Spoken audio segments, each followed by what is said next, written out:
Hey, salut à tous, on se retrouve aujourd'hui pour une nouvelle vidéo. Aujourd'hui, on va tester ceci, la caméra de sécurité 360 degrés de chez Xiaomi. Mais tout de suite avant, générique.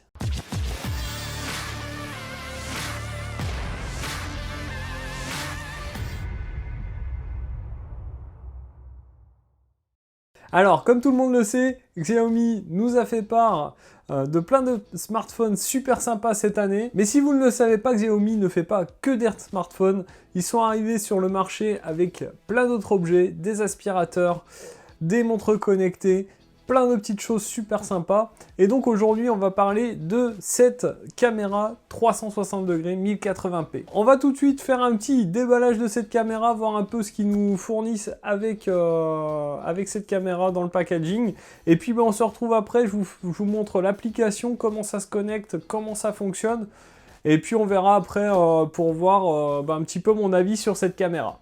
Donc nous voici un peu en gros plan pour détailler cette caméra 360 degrés de chez Xiaomi. Donc celle-ci vous arrive dans cette boîte. Vous voyez qu'ici on a le logo Xiaomi, la photo de la caméra qui fait clairement caméra de sécurité, qui laisse penser quand même aux anciennes webcams de l'époque, pour les plus vieux d'entre vous. Ici on voit tout de suite que c'est compatible avec Google Assistant et Alexa, donc ça c'est plutôt cool. Il nous annonce direct que c'est du 1080p 360 degrés. Sur les côtés, on va voir ici donc HD 1080p, un panoramique de 360 degrés, une vision nocturne infrarouge, une détection de mouvement, donc ça c'est plutôt sympa. De l'autre côté, on va voir que c'est une communication bidirectionnelle, donc on a un micro et un haut-parleur.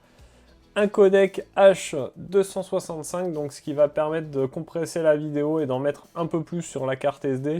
La possibilité d'une lecture à plusieurs vitesses. Voilà, là à l'arrière, on va voir tout de suite donc que c'est le modèle MJ-SX J05CM. Codec H265. On a une ouverture de 2.1, ce qui est plutôt correct pour le prix.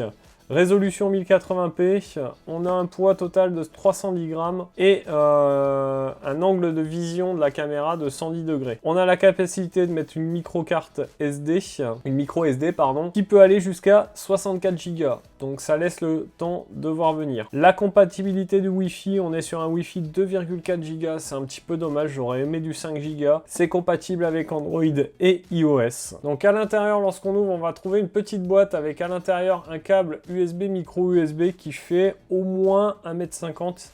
Il est assez long. On va trouver également un petit sachet qui contient le kit pour l'installer sur un mur. Donc avec les vis et les chevilles.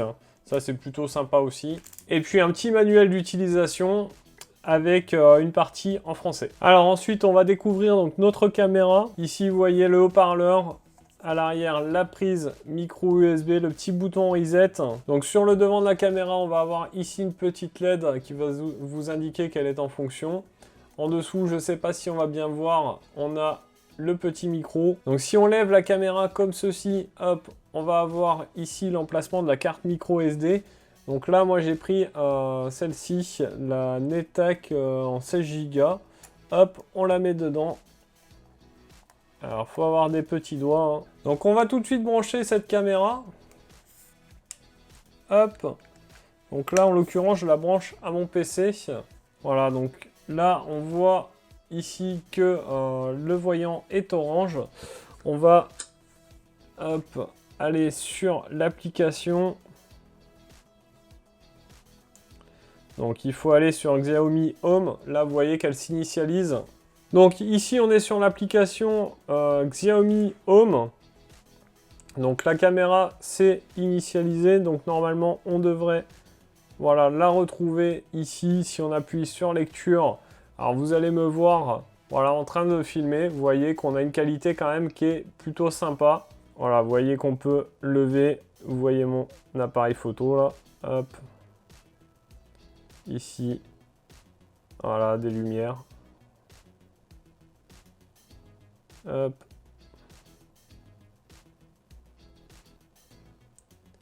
Vous voyez qu'on est vraiment sur une bonne qualité quand même. Hein. Voilà. Ici, on va avoir le son. Alors, je ne sais pas si vous allez entendre, mais non, il faut que je monte le volume. Alors voilà, ça va saturer, mais on m'entend bien. Il y a une petite latence, mais ça va, c'est raisonnable. Ici, là, on a le moyen de faire une capture d'écran. Donc, clac, hop, voilà, je me suis pris en photo. Ici, hop, on va enregistrer la séquence. Donc voilà, on est plutôt pas mal, hein. C'est vraiment assez sympa. Voilà, on a enregistré une petite vidéo. Ici, automatique, donc ça va être pour décider si on met en 360p ou en 1080p, suivant ce qu'on veut faire. Moi, je laisse en automatique. Ça va choisir automatiquement vos besoins. Ici, on se met en plein écran. Voilà, alors je vais essayer de ne pas me mettre devant. Hop. Mais du coup, on va... Hop. Donc, on peut zoomer, hein. Voilà. Vous voyez qu'on peut, on peut zoomer comme ça, c'est plutôt pas mal. Ensuite, ici, on a surveillance. Donc, vous voyez, hop, il me dit direct, ici, personne détectée. Donc, hop, il a fait tout de suite une petite vidéo. C'est vraiment pas mal. Voilà, on revient en arrière. Ici, ensuite, on a la possibilité de revenir en arrière. L'album photo, voilà, où il va vous indiquer toutes les photos et les vidéos qui ont été prises. Donc ici, ensuite, on va avoir les raccourcis avec le mode veille, l'étalonnage de la caméra et fenêtre pop-up. Donc, il va vous mettre une petite fenêtre sur votre téléphone. Ensuite, ici en haut à droite, on va avoir les options, donc paramètres de la caméra ici. Vous avez la possibilité de désactiver le voyant. Donc, je vais essayer de rapprocher la caméra que vous voyez. Hop, là, vous voyez, il est actif. Là, il ne l'est plus. Donc là, protection de l'utilisation des données. Donc c'est si vous êtes connecté à un réseau mobile, en fait, si vous activez cette option, il ne va pas vouloir de faire de lecture automatique. Ça, c'est bien si vous avez un forfait limité. Si vous êtes en illimité, vous pouvez la désactiver. Configuration du mode veille.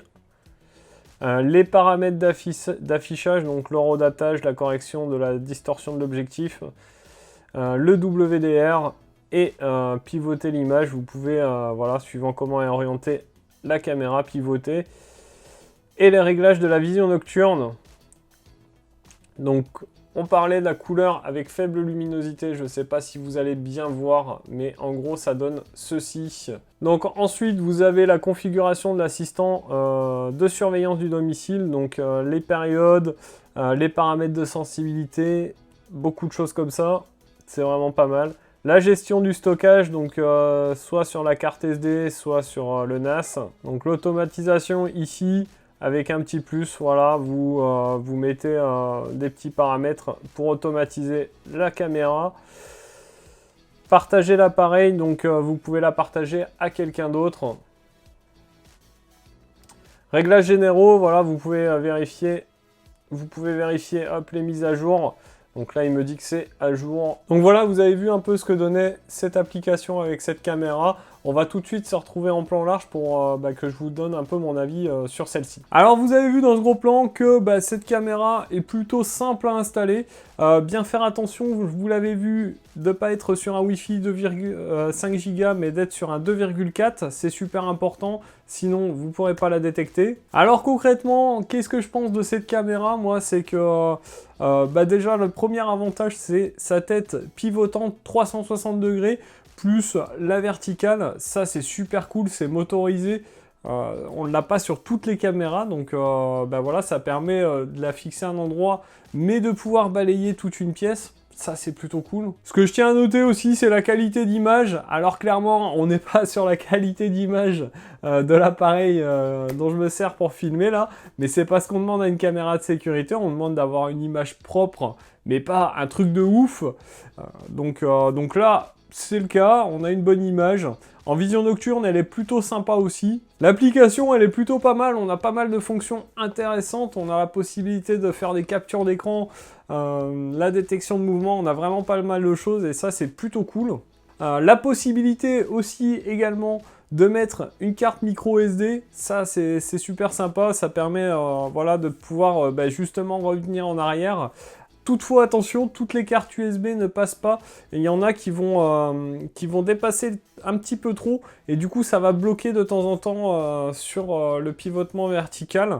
Donc moi, je vous mettrai en lien dans la vidéo la carte micro SD que j'ai prise avec cette caméra. Et celle-là, elle passe sans problème. Concernant les points négatifs que je vais noter sur cette caméra, en premier, c'est on n'a pas de prise secteur avec fourni dans le packaging. C'est un petit peu dommage.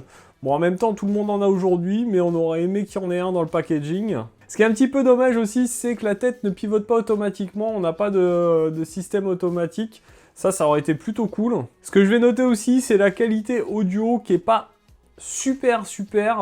Le micro, il n'est pas ouf non plus. C'est un petit peu dommage. Bon, c'est des plus, hein. Clairement, ce qui est vraiment important sur une caméra de sécurité, c'est son image. Voilà, ils ont voulu ajouter un micro et un haut-parleur. Ça aurait été bien qu'ils mettent quelque chose d'un peu plus qualitatif. Alors concrètement, ma conclusion sur cette caméra, c'est qu'on a quand même une super caméra, un rapport qualité-prix super intéressant. Son installation, la configuration dans l'application, elle est plutôt simple. Et puis, franchement, on a une très bonne qualité vidéo, et ça, c'est super important, que ça soit de jour comme de nuit, en vision nocturne. Franchement, la qualité est très bien. Donc voilà, une caméra avec un rapport qualité-prix plus que performant. Je vous rappelle qu'on est dans les 30-40 € suivant les sites. Je vous mettrai un lien dans la description, bien évidemment.